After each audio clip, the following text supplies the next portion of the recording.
Paul Teutul, Senior of Orange County Choppers, is in attendance tonight representing the foundation. Thank you for being with me tonight. You're welcome. I'm happy to be here. They were the kings of custom motorcycles, turning wrenches into gold on Discovery Channel. They were known as American Choppers. But when the curtain closed, they lost it all. Bankruptcy filings showed millions of dollars in debt. There were lawsuits between family members. One of the sons went MIA after suing his dad for a whopping $250,000. Another struggled with addiction problems while dad kicked him out of the house. The TV showline mansion went into foreclosure. Their business conglomerate fell apart. Today, each of them is living across America, and what has happened to each of them will shock you. Paul Teutul, Sr. He was known for yelling orders while constructing bikes that were dreams on wheels. Orange County Choppers King was known for standing like that and yelling orders while working on his bikes. His massive arms clasped together, wearing sunglasses and bellowing commands all through the workshop. Paul Teutul Sr. He was more than just a cycle maker. He was known for his appearances on TV. He is known for being a brand and an icon of the old school. Fans closely followed each and every episode, and all they could do was cheer for bikes and rage. However, behind the scenes of all the action and affairs was all set to go south. This happened in February 2018. Paul Teutul Sr. He filed for bankruptcy for Chapter 13. This at once revealed that the TV star owed about 1,700 ringgit to about 50 other creditors. This was at the time of the filing. His assets at the time of the filing amounted to 19,001,729 ringgit. However, the reality is even starker. He was taking home $15,7993. However, all he was using was $12,612. This was all for keeping himself above water. There was next to nothing left. The Montgomery mansion situated in the state of New York was something for which the fans of the TV star eagerly watched. However, all this was destined for the dumpster. The TV star was left with no other option but put the Montgomery mansion up for sale. This happened in 2019. All this happened for the price of $1.5 million. However, money troubles, were only half of it. In 2017, he was sued by his own business partner, Thomas Derbyshire, for fraud. Derbyshire invested $3 million to start a new program. Paul Sr., however, ran it all to ground. Court documents painted a telling picture of what Paul Sr. was doing. He started delaying a new program's filming schedule for an entire week so he could go fishing. He didn't want anything to do with staff they already hired. He diverted money back into their budget to pay his own son, Michael, for no reason. He even brokered side deals, trading dog food in exchange for his girlfriend's animal rescue organization. He even scored free supplies for his own side deal. All of it, of course, was under the table. But then more courtroom turmoil. In 2019, a federal judge held him in contempt of court for failing to pay $17,000 to Motorsports. They had serviced his 2009 Chevrolet Corvette ZR1. He never paid them. He also owed the city of Crawford $151,000, or rather $230.90 in overdue taxes. To boot, the man had a whopping credit card debt of $21,300. But that wasn't the end. There were reports that linked him with a scam that duped investors from the Central Americas for $12 to $15 million. It had nothing but to do with the OC Roadhouse project in Florida. But by March 2020, the man had packed up and left New York. The original shop that made him famous in the first place had had its last ride. Everything had been transported over to Clearwater, Florida. A new start with the OC Museum and the Roadhouse. But fame stuck. Motorcycles roared. However, the fame had left. And the finances. His trust had long flown the coop. He is now 76 years young, still churning out bikes, appearing on YouTube, grasping handlebars, and pretending that the heyday never arrived. Paul Teutul Jr. Paul Teutul Jr. was once the face of a roaring empire. His custom choppers amazed the world. His designs appeared on the Discovery Channel. He was working alongside his father, Paul Sr., and together, they made Orange County Choppers a brand name in every household. But fame was short-lived, and what began as a dreams-come-true situation turned into lawsuits, backstabbing, and a bankruptcy filing, which almost wiped away everything he had accomplished. It all went south in 2008, during the peak of American Chopper's fame. The cameras were rolling as Paul Sr. blew up at Paul, aka Paul Teutul Jr. The fight wasn't new. The two had been butting heads for years about whom it truly pleased to make the final call. But this time, things went further than Paul could have ever predicted. Paul Sr. fired his son during a live taping of American Choppers. And it was not a private, ambassadorial firing but before the world's watchful eyes. In an instant, Junior was let go. No office, no bikes, no employees for Paul Teutul Jr. It was not long before a very dramatic and public blow was waiting for Paul Teutul Jr. In an instant, he was sued for $10 million. A big blow was waiting for Paul Teutul Jr. Big blow for Paul. However, his name remained on the company. He had 20% of Orange County Choppers. And that is where the war truly began. Senior didn't want his son to own anything. He activated the buyout clause hidden in their business contract. He could thus kick his son out of the company altogether. However, instead of determining the value of the 20% in its proper worth, Senior had his own appraiser estimate zero. Nothing. The same man that he had built the company with, the same man that had created the bikes that made the company famous. His share of the company was worth absolutely nothing. Paul Jr. contested the matter. He took the matter to court. And in December of 2010, he emerged victorious in the appeal. The courts decided that no agreement had been reached on how the value will be determined. Thus, Paul Jr. could retain his share of the company, but the damage had been done. The family was broken and the business was now a war zone. In 2009, in an attempt to save the Discovery Channel contract, they agreed to a temporary ceasefire. The animosity never ended, however. The trust was broken, so Junior had to start fresh again. He opened his own business, Paul Jr. Designs. He relocated to Ship Bottom, New Jersey. He did not have the staff, the garage, and the support of a reality television empire. But he was not starting without his two most important assets, his hands and his last name. The big companies were knocking on his door. He created custom motorcycles for Microsoft, Cadillac, and Mercedes-Benz. The motorcycles are still iconic enough to stop traffic. Financial problems had just begun to creep in, however. But by March 2018, the numbers painted the true picture. Paul Jr. had to file for Chapter 13 bankruptcy. His properties were valued at $1,800,1729, and so were his liabilities almost as high, $178.93 def.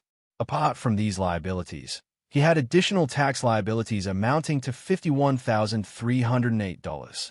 His most valued possession remains his mansion in Montgomery, New York, which he valued at $1.8 million. But his mansion was not sufficient to keep everything intact. It's been a gradual process of falling apart. The fame remains intact, but the fortune is lost. Even today, Paul Jr. remains in the same industry. He attends high-profile motorcycle races. He judges concourse shows.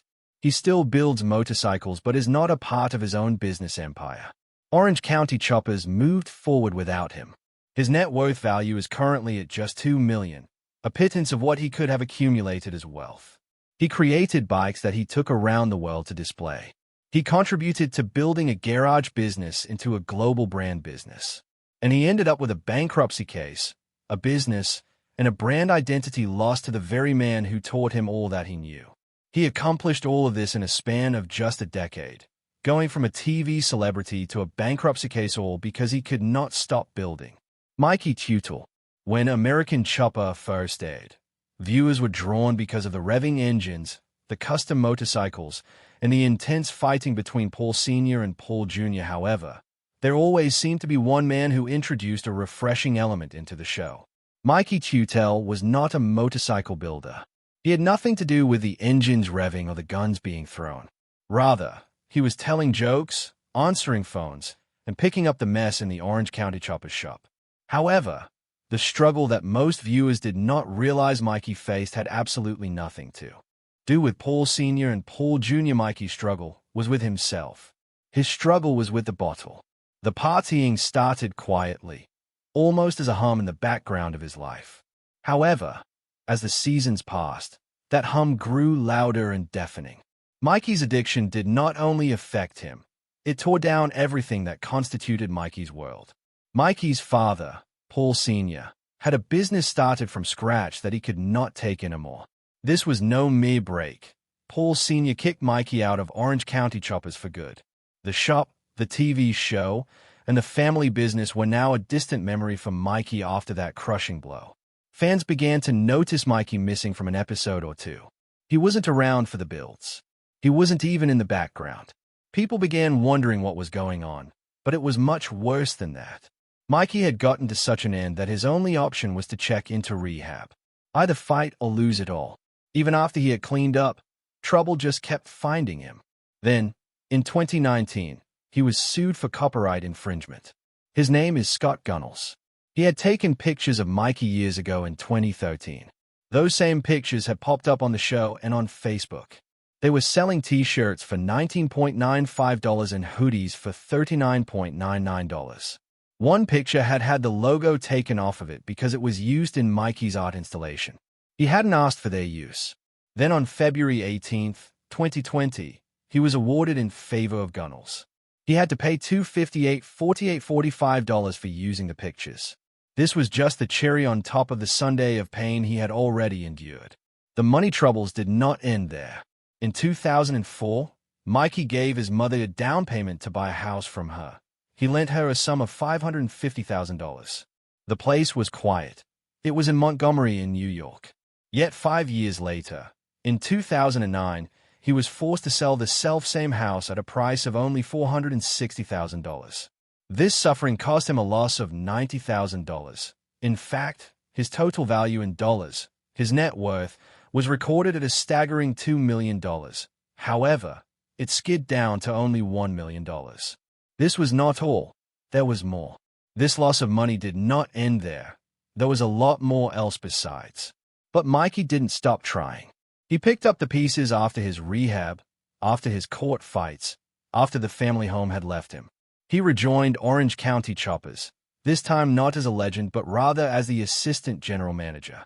Managed the Facebook page. Kept the wheels turning. A minor function, perhaps, but a steady one nonetheless. He also founded his own firm, Fart Products LLC, and began marketing his own homemade gourmet pasta sauces. It wasn't about being famous anymore. It had nothing to do with fame at this point. In Montgomery, he owned an art gallery. His own work filled the space. Metallic sculptures, paintings, the sort of artwork that communicated itself without needing words. Vinnie D. Martino. It was in August 2007 that Vinnie D. Martino boxed up his tools and left Orange County Choppers for the final time. It had been 5 years during which he had delivered some of the most memorable bikes the show has ever seen. His was the kind of personality that was admired, the kind of guy who was laid back, had the best lines, and was the best biker, to boot. But Paul Sr. had other ideas, and he delivered the lines, "Everyone is replaceable. No thanks, no handshake, and no respect." But that was not the end of his endeavors. He teamed up with Cody Connolly, another young custom bike builder from OC. By doing so, they formed V-Force Customs in Rock Tavern, New York. They did not disappoint. Customers came flooding in, custom bikes were being built, and the business took off. In 2010, Vinnie found himself back in front of TV cameras, once again partnering with Paul Jr. for American Chopper, Senior vs. Junior. In total, Vinnie made an appearance in 55 of the program's 65 installments. For 4 years, it seemed like everything was finally falling into place. However, the scene outside the shop has been rapidly shifting. The crash then arrived. The financial crisis in 2008 did not only affect banks and stock exchanges. The custom motorcycle scene got utterly devastated. By late 2013, the market for custom choppers had simply disappeared. Customers were not buying. The culture that fueled the scenes in shops had simply burned out. The quality of Vinnie's craftsmanship didn't matter. There were simply no customers. The losses mounted. V-Force Customs could not sustain. One by one, Vinnie sold the things he had built his dream on. The lathes, the welders, the paint guns are all gone. He closed the shop himself, quietly. No limelight, no farewell. Only the clicks of closing doors and the folding of dreams.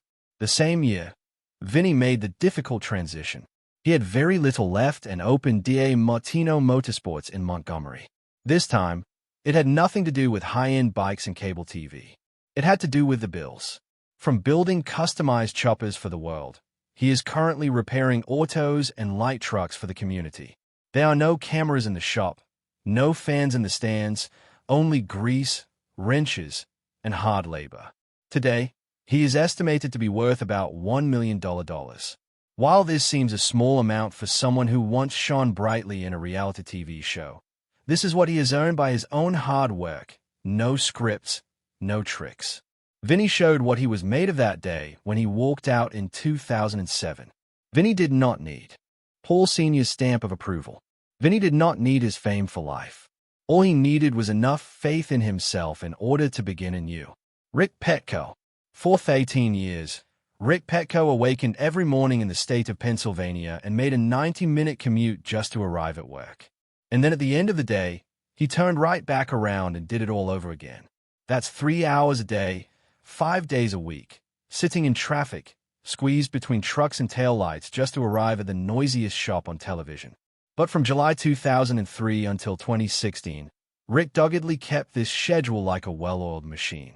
While the Teutul's at Orange County Choppers were throwing wrenches and smashing furniture and yelling back and forth across the shop floor, Rick quietly kept right on building bikes and showing up.